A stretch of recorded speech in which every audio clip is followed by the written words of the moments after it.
आइए हम लोग 10th क्लास यूपी बोर्ड और 12th क्लास के लिए जीवन परिचय करते हैं। तो 10th क्लास में पहला ही चैप्टर है आपका सूरदास, जो पद शीर्षक नाम का है। सूरदास जी ने रचा है उसको। पद शीर्षक का हिंदी का पहला काव्य खंड में है आपका पाठ, तो उसको सूरदास जी ने रचा है। तो हम लोग सूरदास जी का जीवन परिचय आज करेंगे। 10th में सिर्फ जीवन परिचय और आपका कृतियाँ ही आता है, लेकिन 12th में साहित्यिक परिचय, साहित्यिक योगदान, ठीक है, और कृतियाँ, साहित्य में स्थान, ये सब भी चीज़ें आती हैं। तो मैं आपको इसमें कंप्लीट चीज़ें करके दिखाऊंगा, और आपको ये ऑलरेडी पहले से इतना लिखा हुआ है, ठीक है। मैं आपको इस प्रकार की फ़ोटो लेकर आया हूँ ताकि आपको अच्छे से चीज़ें मिल जाएँ, ताकि बच्चे लिख पाएँ। क्योंकि बच्चों की प्रॉब्लम ये भी है कि बच्चे लिखें कैसे। अगर मैं बोर्ड पे पढ़ा भी देता हूँ, क्योंकि कुछ पिछले वीडियो में बच्चों ने कहा कि लिखने का भी तरीका मुझे चाहिए सर, तो इसलिए मैं ऐसा वीडियो लेकर आया हूँ ये आप लोगों के लिए। तो देखिए, आइए शुरू करते हैं हम लोग। क्या है जीवन परिचय इनका, अच्छे से सीखते हैं, समझते हैं और याद करते हैं। पूरे वीडियो में बने रहें। आपको आधा घंटे बाद बिल्कुल ऐसा लगेगा जैसे आपको पहले से ही याद था, आपने कभी भी उससे पहले याद किया ही नहीं, फिर भी आपको याद था, सारी जानकारी थी आपको, ठीक है। आइए हम लोग जीवन परिचय करते हैं किसका, सूरदास जी का। तो क्या थे सूरदास जी? जो भक्तकालीन महाकवि। सूरदास जी का जन्म रुणकता नामक ग्राम में 1878 ईस्वी में पंडित रामदास, ठीक है, कहाँ पे, पंडित रामदास जी के घर में हुआ था।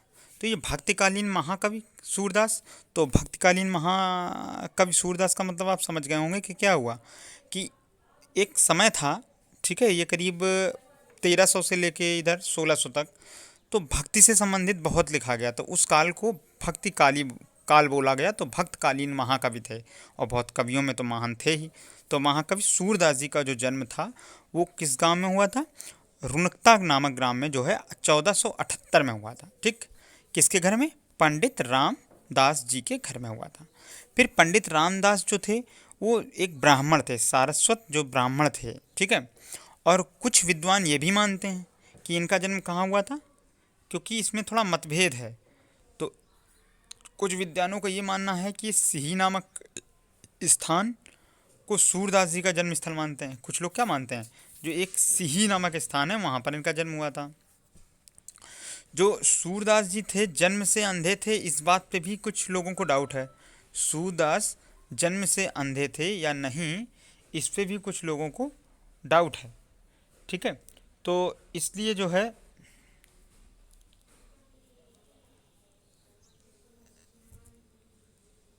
इस संबंध में भी विद्वानों में मतभेद है, ठीक है। तो विद्वानों का कहना है कि जो बाल मनोवृत्तियाँ एवं चेष्टाओं का जैसा सुंदर सूक्ष्म वर्णन सूरदास जी ने किया है, तो वैसा वर्णन कोई जन्मांध व्यक्ति कर नहीं सकता है। कि बच्चा आ रहा है घुटनों के बल, है ना, तो इस तरीके की अगर बातें उन्होंने बोली हैं, ठीक है, तो इसका मतलब है कि जो है इन्होंने प्रत्यक्ष देखा होगा। तो इसलिए कुछ विद्वानों को मतभेद है इनमें, जो है उनका विश्वास नहीं करते हैं कि ये जन्म से अंधे थे, ये बात नहीं मानते। इसलिए ऐसा प्रतीत होता है कि वे संभवतः बाद में ही अंधे हुए होंगे। वे हिंदी भक्त कवियों में शिरोमणि माने जाते हैं, ठीक है ना। इसके बाद आगे है, सूरदास जी एक बार वल्लभाचार्य जी के दर्शन के लिए मथुरा के गऊ घाट आए और उन्हें स्वरचित एक पद गाकर सुनाया। तो वल्लभाचार्य ने तभी उन्हें अपना शिष्य बना लिया। सूरदास की सच्ची भक्ति और पद रचना की निपुणता देख वल्लभाचार्य ने उन्हें श्रीनाथ मंदिर का कीर्तन भार सौंपा। तभी वह मंदिर उनका निवास स्थान बन गया। सूरदास जी विवाहित थे तथा विरक्त होने से पहले वे अपने परिवार के साथ ही रहते थे। जब वो अलग हुए उससे पहले वो परिवार में ही रहते थे, फिर जब भक्ति में जुड़ गए तब वो अपने परिवार से अलग हुए, विरक्त हुए। वल्लभाचार्य जी के संपर्क में आने से पहले सूरदास जी दीनता के पद गाया करते थे। किसके गाया करते थे? दीनता के पद। और तथा बाद में अपने गुरु के कहने पर श्री जो कृष्ण थे उनकी कृष्ण की लीला का गान करने लगे। सूरदास जी की जो मृत्यु हुई थी वो कब हुई थी? 1583 ईस्वी में गोवर्धन के पास हुई थी। एक जगह था, एक गांव था पारसौली, क्या नाम था उसका?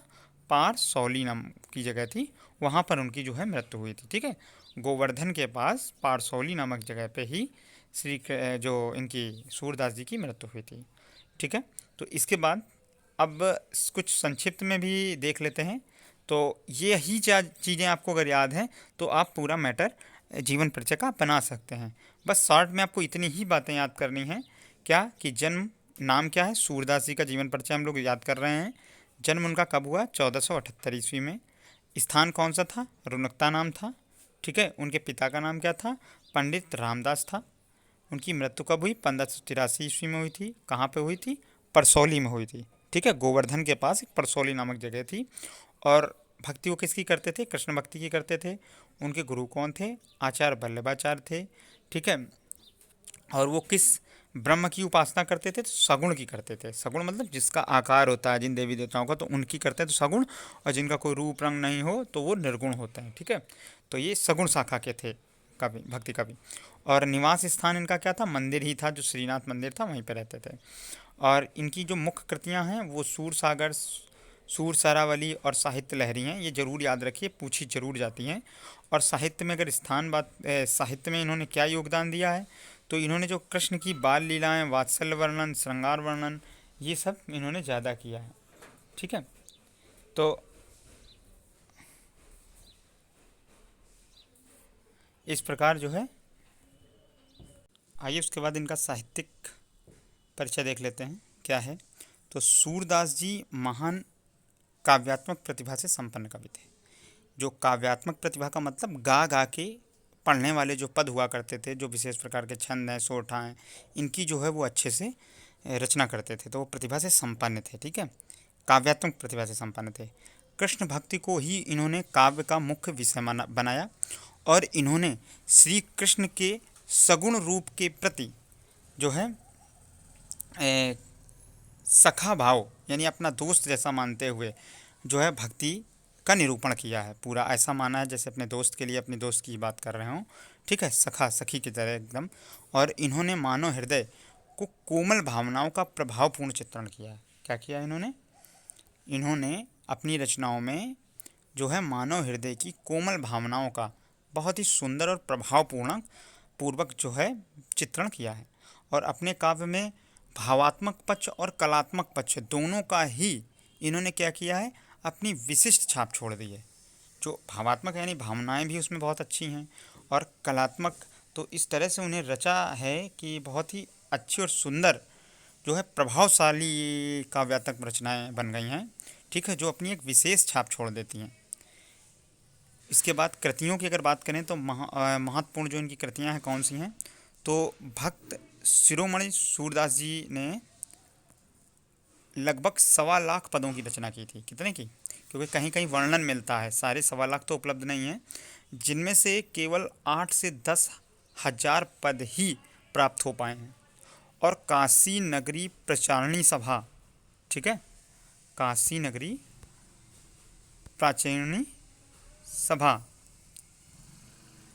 के पुस्तकालय में ये रचनाएं सुरक्षित हैं। कहाँ पर सुरक्षित हैं, तो याद रखिएगा, काशी नागरी प्रचारणी सभा एक जगह है, स्थान है, वहाँ पर ये सुरक्षित रखी हुई हैं। 8 से 10 हजार जो हैं इनके पद। ठीक, पुस्तकालय में सुरक्षित रचनाओं के आधार पर सूरदास जी के ग्रंथों की संख्या 25 मानी जाती है, किंतु इनके 3 ग्रंथ ही उपलब्ध हैं। कितने, 25 मानी जाती है वो 8 से 10 हजार की पदों के आधार पर, परंतु इनके 3 उपलब्ध हैं। और 3 कौन से हैं, सूर सागर, सूर सरावली और साहित्य लहरी, इतने ही उपलब्ध हैं। ठीक है, तो सूर सागर में क्या क्या है आइए इस पर भी समझ लें। तो यह सूरदास जी की एकमात्र प्रमाणिक कृति है। यह एक गीत काव्य है जो श्रीमद् भागवत ग्रंथ से प्रभावित है।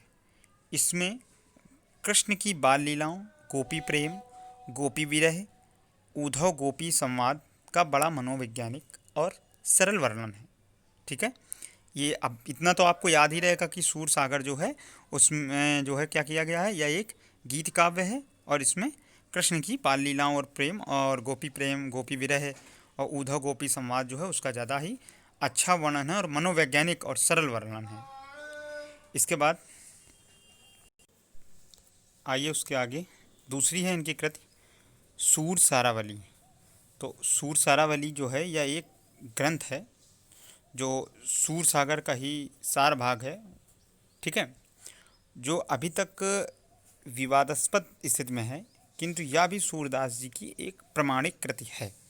इसमें 1107 पद हैं। कितने हैं? 1107 पद। तो एक हो गई आपकी सूर सागर, दूसरी हो गई सूर सारावली, ठीक है। सूर सागर में जो है कृष्ण जी की बाल लीलाओं का वर्णन किया गया है, और सूर सारावली जो है वो सूर सागर का ही एक ग्रंथ है, उसका एक सार भाग है। तो और उसमें 1107 पद हैं। फिर आती है तीसरी साहित्य लहरी।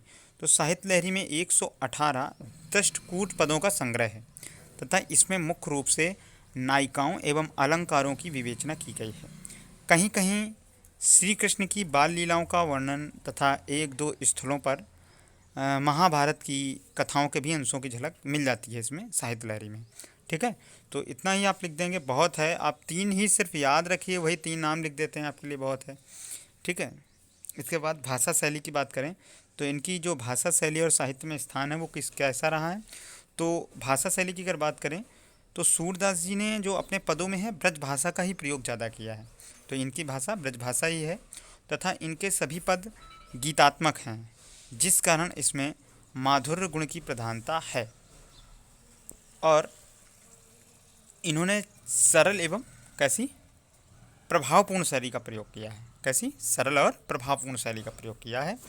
और उनके जो काव्य हैं मुक्तक शैली पर आधारित हैं। मुक्तक का मतलब कि जैसे कुछ भी बात मुक्त रूप से विचार अपने रखे जाते हैं, तो मुक्तक शैली उसको बोलते हैं। व्यंग, वक्रता और वाग्दिग्धता सूर की भाषा की प्रमुख विशेषता है, ठीक है। और कथा वर्णन में वर्णनात्मक शैली का प्रयोग, जहाँ भाई कथा है तो वहाँ तो वर्णन करना पड़ेगा, तो वहाँ पर उनकी वर्णनात्मक शैली है।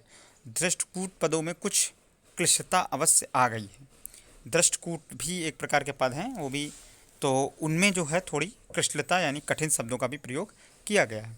और साहित्य के स्थान में बात कर लें, देखिए 10th में आप ये सब लिख देते हैं तो बहुत अच्छी बात है, नहीं भी लिखते हैं तो आपसे जितना पूछा गया है, अगर जीवन परिचय और कृतियाँ पूछी गई हैं तो आप उतना ही दीजिए। इसके अलावा अगर आप ये लिख सकते हैं एक एक लाइन या दो दो लाइनें हेडिंग डाल के, तो आप लिखें ज़रूर। मेरा आपको 5 मिनट ही हिंदी में बर्बाद होगा, या बाद में आप लिख दें जब आपका पूरा पेपर कंप्लीट हो जाए और आपके पास समय बचे तब आप कर दें, ठीक है। तो साहित्य में स्थान क्या है? तो सूरदास जी हिंदी साहित्य के महान काव्यात्मक प्रतिभा संपन्न कवि थे, ये पीछे भी हम लोग पढ़ चुके हैं। और इन्होंने श्री कृष्ण की बाल लीलाओं और प्रेम लीलाओं का जो मनोरम चित्रण किया है तो वह साहित्य में अद्वितीय है, ऐसा किसी ने नहीं किया है ना। हिंदी साहित्य में जो वात्सल्य वर्णन है तो एकमात्र कवि सूरदास जी को ही माना जाता है, जिन्होंने वात्सल्य का बहुत ही सुंदर चित्रण किया है और वर्णन किया है। साथ ही इन्होंने विरह वर्णन का भी बहुत अच्छा वर्णन किया है। उद्धव संवाद में बहुत अच्छा विरह वर्णन जो श्री कृष्ण के साथ है गोपियों का, तो उसका भी बहुत अच्छा वर्णन किया है। रचनाओं में बड़ा ही मनोरम चित्रण किया गया है, यही आपको साहित्य में लिखना है। तो इस प्रकार हमारा जो है ये कवि परिचय खत्म होता है। अगले मैं वीडियो में आपको अगला जीवन परिचय लाऊंगा।